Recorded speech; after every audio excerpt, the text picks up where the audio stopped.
Le Seigneur soit avec vous.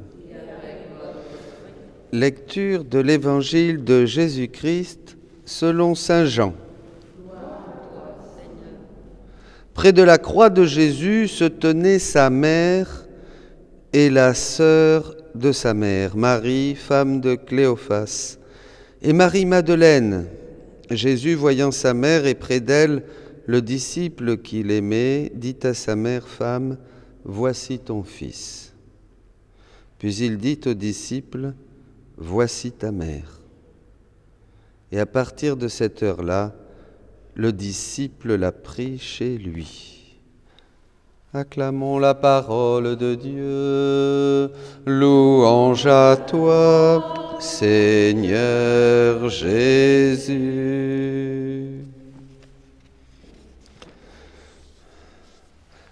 Nous fêtons, chers amis, Notre-Dame des douleurs.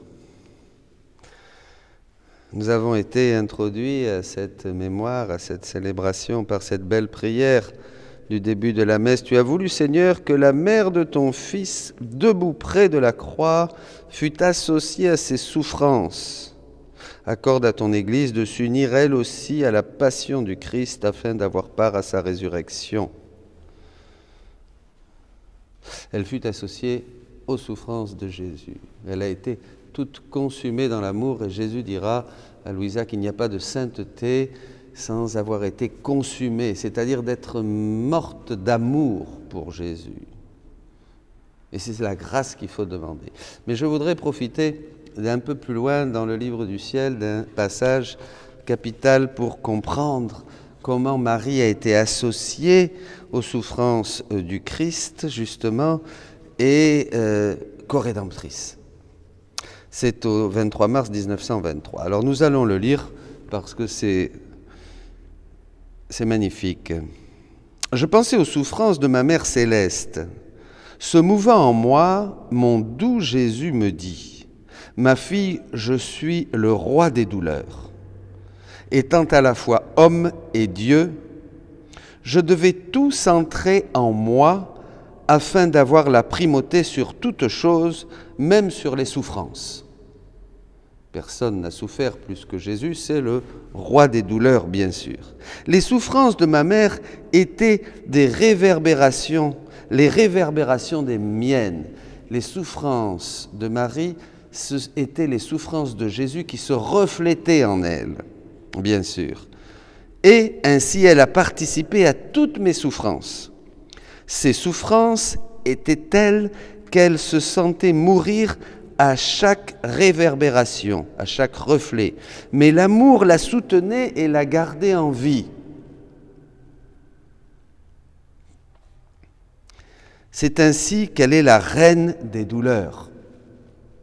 Il y a eu beaucoup plus que cette douleur. Au début, Marie montre à Louisa ces 7 douleurs, comme des soleils, bien sûr, qui continuellement sortent de son cœur et dardent d'amour la Trinité. Et la Trinité, ainsi, touchée par les douleurs de Marie, par ces soleils, ces 7 douleurs de son cœur, bien sûr, déverse des grâces sur le monde entier. Pendant qu'il disait cela, j'ai cru voir ma Mère céleste devant Jésus. Les souffrances et le cœur transpercé de Jésus étaient réfléchis dans le cœur de la reine des douleurs. C'était comme des épées qui traversaient son cœur. Ces épées étaient scellées par des fiates de lumière qui l'inondaient complètement de lumière. Ces fiates, d'une lumière resplendissante, la couvraient d'une telle gloire que les mots ne peuvent le décrire. Jésus dit, « Ce ne furent pas les douleurs qui firent de ma mère la reine des douleurs et la firent briller d'une telle gloire, mais mon fiat omnipotent qui était joint à chacun de ses actes et chacune de ses douleurs. » C'est la divine volonté, bien sûr, qui donnait à Marie cette gloire, qui permettait aux douleurs de Jésus de se refléter totalement comme des réverbérations dans le cœur de Marie. Mon fiat était la vie de chacune de ses peines et l'acte premier formant les épées et leur donnant l'intensité nécessaire de souffrance. Marie, si Jésus, c'est ça qui est important, si Jésus avait comme mission de sauver le genre humain, donc Jésus souffrait toutes les souffrances, bien sûr, qui étaient nécessaires à notre salut et pour refaire l'homme, pour le ramener au rang, à l'ordre et à la finalité pour laquelle il avait été créé. Mais Marie, qui participe, qui est associée aux souffrances du Christ, a donc la même finalité. Elle obtiendra donc la même chose, elle aussi. Donc par ses douleurs, qui sont les douleurs de Jésus, qui se reflètent en elle, Marie est vraiment, comme Jésus, participe pour notre salut, pour notre rédemption, et elle est co-rédemptrice, puisqu'elle a un même dessein, la même finalité que Jésus. Il pouvait, ce fiat, infuser dans son cœur transpercé autant de souffrances qu'il le voulait, ajoutant blessure sur blessure, peine sur peine, sans rencontrer la moindre résistance. Je me suis senti honoré de devenir la vie de chaque de ses battements de cœur. Mon fiat lui donna une gloire complète et l'établit reine légitime et véritable. C'est extraordinaire. Jésus et Marie. Adam et Ève, ça a été le péché. Jésus et Marie, c'est le nouveau couple, si on veut dire, qui est uni, indissolublement uni, donc pour l'œuvre de notre rédemption. Nous avons une mère de douleur. Pensez que Marie a souffert, puisque chaque acte que nous faisons dans notre volonté humaine cause une mort à Jésus. Chaque fois que nous faisons quelque chose par notre propre volonté, c'est une douleur à Jésus et c'est une mort. Pas seulement le péché. Nous, on pense que seulement le péché. Non, non, non. Tout ce que nous faisons... Et Marie a ressenti aussi tous les actes de toutes les créatures qui n'étaient pas faites dans la divine volonté, puisque tout acte qui n'est pas fait dans la divine volonté cause une mort à la divine volonté en nous. Donc Marie a senti aussi tous les actes de toutes les créatures de tous les temps qui n'étaient pas faits dans la divine volonté.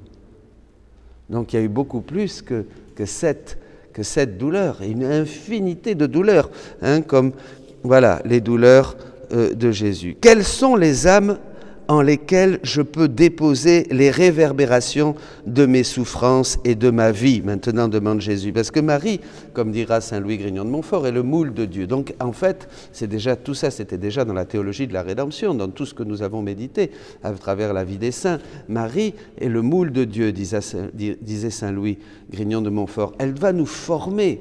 Elle va nous former pour nous configurer, nous uniformer à Jésus-Christ, pour qu'on soit vraiment d'autres Jésus. Vous comprenez? Alors, quelles sont les âmes en lesquelles je peux déposer les réverbérations de mes souffrances et de ma vie? Ce sont celles qui sont habitées par mon fiat. Ce sont les âmes qui vivent dans la divine volonté ou qui ont l'intention de vivre dans la divine volonté. Elles absorbent en elles mes réverbérations et je suis généreux en les faisant participer à tout ce que ma volonté réalise en moi.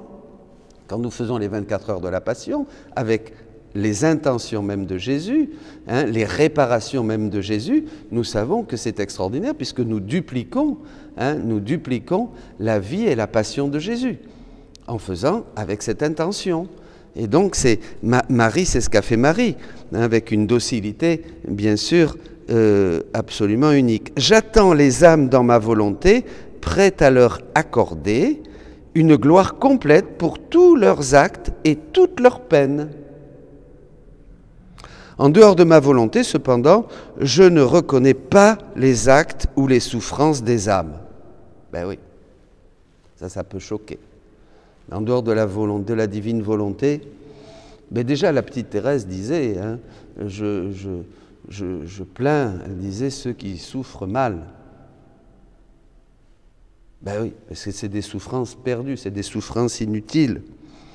Je pourrais leur dire, je n'ai rien à vous donner, Quelle volonté vous animez dans vos actes et vos souffrances? Quelle volonté vous animez dans vos actes et vos souffrances? Une volonté humaine? Ça ne sert à rien. Vient Jésus souffrir en moi? Tout doit être dans le Christ. Tout ce qui est vécu en dehors, qui n'est pas par lui, avec lui, en lui, n'a pas de valeur. La miséricorde de Dieu, bien sûr, trouvera certainement quelque chose pour sauver, ou Marie trouvera, je ne sais pas quel subterfuge pour dire, bon, ben là, il a souffert quand même un peu. Bon, mais ça, il y a beaucoup de lyrisme et de poésie et de belles choses et de belles histoires. Je pense à ce petit dessin où Jésus est avec Pierre, et puis là-bas, il voit Marie avec un grand chapelet, hein, qu'elle jette là, et puis les âmes s'accrochent au chapelet et elle tire comme ça. Et Pierre, alors, qui était chargé d'avoir la porte, bien sûr, hein, de l'entre-ciel, il dit à Jésus, mais qu'est-ce que c'est cette histoire? Et Jésus dit, c'est ça, c'est des trucs de ma mère.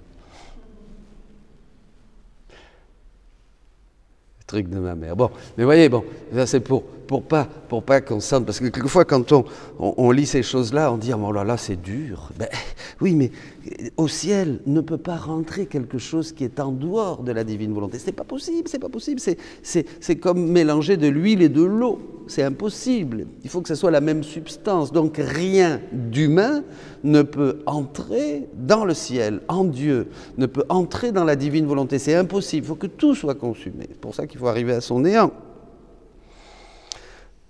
Cherchez là votre récompense. Faire le bien et souffrir sans référence à ma volonté n'est que misérable esclavage. Seulement ma volonté accorde une véritable domination, une vraie vertu et une véritable gloire pouvant transformer ce qui est humain en divin. C'est ce qu'avait dit Jésus dans Saint Jean. D'une manière très simple. Qu'est-ce qu'il avait dit Jésus dans Saint Jean? Vous vous rappelez? En dehors de moi, vous ne pouvez rien faire. Et vous comprendre. Ce n'est pas quelque chose d'en dehors de moi, mécaniquement, vous ne pouvez pas faire quelque chose, ce qui est aussi vrai. Mais c'est-à-dire que ce qui n'est pas fait en moi, par moi, en m'invitant à le faire en vous, n'importe quel acte, et surtout des petits actes. Parce qu'il dit, peu importe la grandeur de l'acte, hein, eh bien ça n'a pas de valeur. Vous voyez, ce qui est extraordinaire et très consolant, c'est que, alors on peut offrir des souffrances, mais on peut offrir seulement, je ne sais pas, passer la serpillière dans la maison. Passer la serpillière dans la maison ou aller au milieu des flammes sauver un pauvre ou donner à manger à un lépreux, qui sont des actes des grands actes de charité, ça a la même valeur dans la divine volonté. Il n'y en a pas un qui est plus grand que l'autre. Ça n'a pas plus de valeur d'aller donner à manger aux pauvres dans un bidonville que de faire simplement la vaisselle de sa cuisine dans son appartement. C'est les actes, c'est l'acte qui compte. C'est un acte divin. Après donc, on peut tout faire. Et quand c'est nos peines et nos souffrances, eh bien, on peut demander à Jésus de venir, ou à Marie de nous enseigner à les vivre comme elle les a vécues, et de faire que la passion de Jésus, les souffrances de Jésus puissent se réverbérer en nous, se refléter en nous pour qu'on puisse les offrir à Jésus, bien sûr, qu'on offre nos actes, et c'est ça qui donne à manger à Dieu. Nous nourrissons Dieu de ses propres actes, de ses propres réparations, de ses propres souffrances, et c'est une grâce pour l'humanité. Vous imaginez le bien que vous voulez faire. N'allez pas à droite ou à gauche pour être missionnaire, soyez missionnaire là où vous êtes. Dans la divine volonté, vous êtes continuellement les pieds de tous les missionnaires. Le miracle de tous ceux qui font des miracles. La force de tous ceux qui donnent leur vie pour le Christ. En vivant dans la divine volonté, on est unis au moteur principal. Et donc on fait tout, partout, avec Dieu. Demandons à Notre-Dame des douleurs de nous associer aussi à toute la vie de Jésus. Aujourd'hui, mes amis, Sainte Marie, Mère de Dieu, priez pour nous. Amen.